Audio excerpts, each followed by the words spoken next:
Ji the other day raised the question. What's your question? My question is, sir, I'll give you an example. There is one advertisement named Man Force. It is a birth control advertisement. And that is, sir, completely pornographic. And they're saying that if you want to see more, go to the YouTube.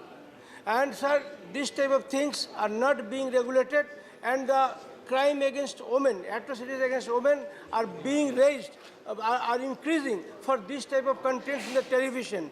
I will ask the minister what steps he is taking to regulate all these things.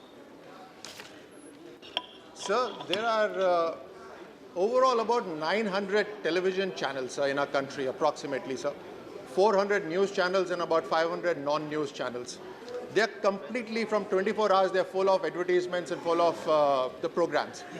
All these programs, it's only practical that there is no pre-censorship that can be done. So it's always that if there is a complaint that comes on it, an action is taken. Now, it's always better that there's a self-regulatory mechanism that works. And I'm happy to inform the member here that there is a body called Advertising Standard Council of India, which was formed in 1985, and it's a body which comprises of advertisers, also broadcasters coming together to form this self-regulatory body. They have actually, in last 2 years, received 3,842 complaints, of which 2,596 complaints have been upheld, and a lot of action has been taken. Thank you. Shri Digvijay Singh. धन्यवाद माननीय सभापति महोदय।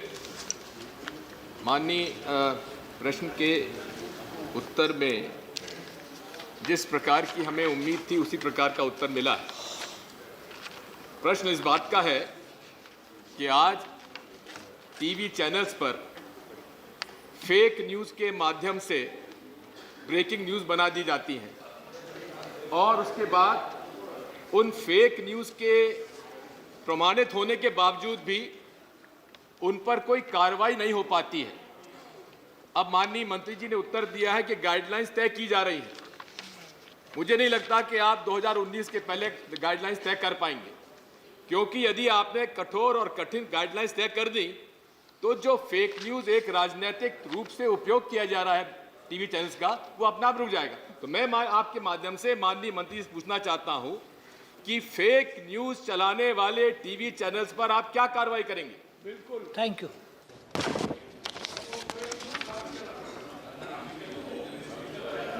Sir, जिस तरह से advertising के ऊपर एक सेल्फ रेगुलेटरी बॉडी है, उसी तरह से खबरों के लिए भी एक सेल्फ रेगुलेटरी बॉडी है, that is news standard broadcasting association. It is headed by a retired justice of the supreme court and it has eminent members in it. Sir सुन लीजिए, मैं आपको जवाब दे रहा हूं सर। और साथ साथ आपने जो कहा कि अभी तक कोई रेड्रेसल मैकेनिज्म नहीं है, वो गलत है सर, क्योंकि रेड्रेसल मैकेनिज्म है। और सुप्रीम कोर्ट ने, आप शायद, मैं आ रहा हूं उसी पर, जो सुप्रीम कोर्ट ने इसमें कहा है कि existing grievance redressal mechanism needs adequate publication. We are publicizing it, but mark the words, it says the existing grievance redressal. That means there is a system that is already existing. There is a mechanism that is existing. We have publicized it as well, sir. We have created advertisements and we published it in all major English and Hindi newspapers in 2017. And also, we've incorporated the FM channels also, sir, which is not part of his question. There are many complaints that have come as regards to the news, and any member or any public, any citizen of the country, when he has any issues with news, he is welcome to write to NBSA and they will act on it, sir. If in case the complaint is written to the ministry, we can also take suo motu action on it. Question 200. No, that's. बताया नहीं और fake news तो हुई है, स्वीकार किया गया है। Thank you. तो कम से कम बता तो दें कि अभी तक आपने क्या कार्रवाई की फेक न्यूज़ के आधार पर। Wish to add anything to it? So any news What which acts? is... Thank you. Sir, No I would argument, like to know please. from- No argument. He's answering. He's answering the question. Sir, any news that is in violation of the Cable Television Network Act, we will act on it.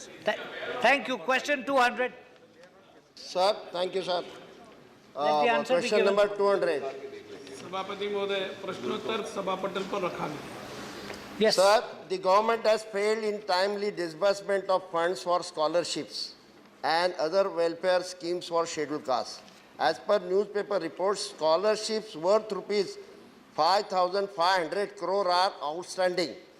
Several children are dropped out of schools and colleges due to lack of funds and delay in scholarships.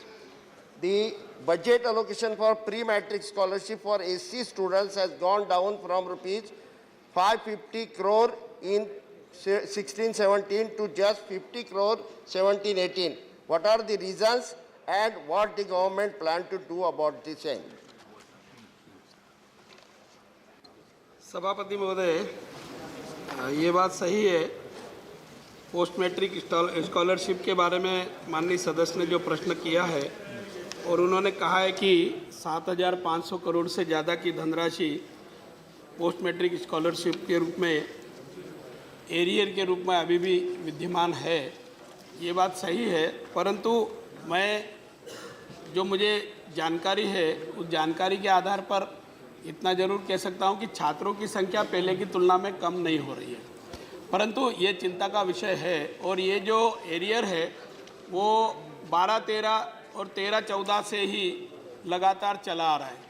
उस समय से ही करीब 1800 करोड़ का average हर साल बढ़ता जा रहा है, परंतु अगर ये बजट के आंकड़े और ये सब देखेंगे तो आनुपातिक अंतर हमने कम करने का प्रयास किया है और हमारा प्रयास है कि इस साल के अंत तक इस एरियर को युक्तियुक्तकरण करके देने की व्यवस्था करने का प्रयास हमारा सफल होगा। मैं इस बीच में ये विलंब और एरियर बढ़ने का कुछ कारण है, उसके कारणों की ओर भी सदन का ध्यान आकर्षित करना चाहूँगा। नरेंद्र मोदी साहब की सरकार ने डायरेक्ट बेनिफिट ट्रांसफ़र स्कीम लागू की और आधार सर और उसको आधार से जोड़ने का निर्णय लिया। ये प्रक्रिया पूरी करने में राज्य सरकारों को विलंब हुआ है, कठिनाई हुई है और डायरेक्ट बेनिफिट ट्रांसफ़र स्कीम के कारण से जो पैसा हम रिलीज करते हैं वो राज्य के खजाने में जाता है और राज्य फिर से उस पर सप्लीमेंट्री बजट में आवंटन की स्वीकृति देती है और फिर स्टूडेंट के पास जाता है। और ये जो आधार से जोड़ना और डायरेक्ट बेनिफिट ट्रांसफ़र स्कीम को लागू करना, इस कारण से वहाँ से प्रस्ताव आने में भी विलंब हो रहा है। एक कारण यह है इसका। Thank you. दूसरा सवाल। सवाल है, the employment opportunities for Dalits have always been limited due to social discrimination. The allocation of funds for self-employment scheme for the liberation and rehabilitation of manual scavengers has gone down by 100 times. It was 557 crore in 13-14 and it is only 5 crore this year. Is the government trying to say that all manual scavengers in the country have been rehabilitated and so budget can be cut for these schemes? If yes, details thereof, and if no, reason therefore. Thank you. मैं माननीय सदस्य को बताना चाहूँगा कि budget में किसी प्रकार की कोई कमी नहीं हो रही है, पहले से बजट निरंतर बढ़ता जा रहा है। दूसरा, एक और जानकारी देना चाहूँगा कि भारत सरकार ने रोजगार की दृष्टि से स्वावलंबी बनाने के लिए कौशल विकास विभाग भी प्रारंभ किया है और उसके माध्यम से ट्रेनिंग भी देते हैं और रोजगार देने का भी प्रयास करते हैं। मेरे मंत्रालय में भी अनुसूचित जाति सफाई कर्मचारी वित्त विकास निगम, अनुसूचित जाति वित्त विकास निगम और पिछड़ा वर्ग वित्त विकास निगम भी है और दिव्यांग वित्त विकास निगम भी है। उनकी तरफ से भी हम ट्रेनिंग देते हैं। ट्रेनिंग के दौरान मानदेय भी देते हैं और बाद में उनको उद्यमिता के क्षेत्र में अग्रणी बन जाए, इस प्रकार की कोशिश भी करते हैं। वेंचर कैपिटल फंड के माध्यम से भी एंटरप्रेन्योरशिप को बढ़ावा देने का प्रयास कर रहे हैं और इन 3 सालों में हमने इन भिन्न भिन्न योजनाओं के माध्यम से लगभग 7.5 लाख लोग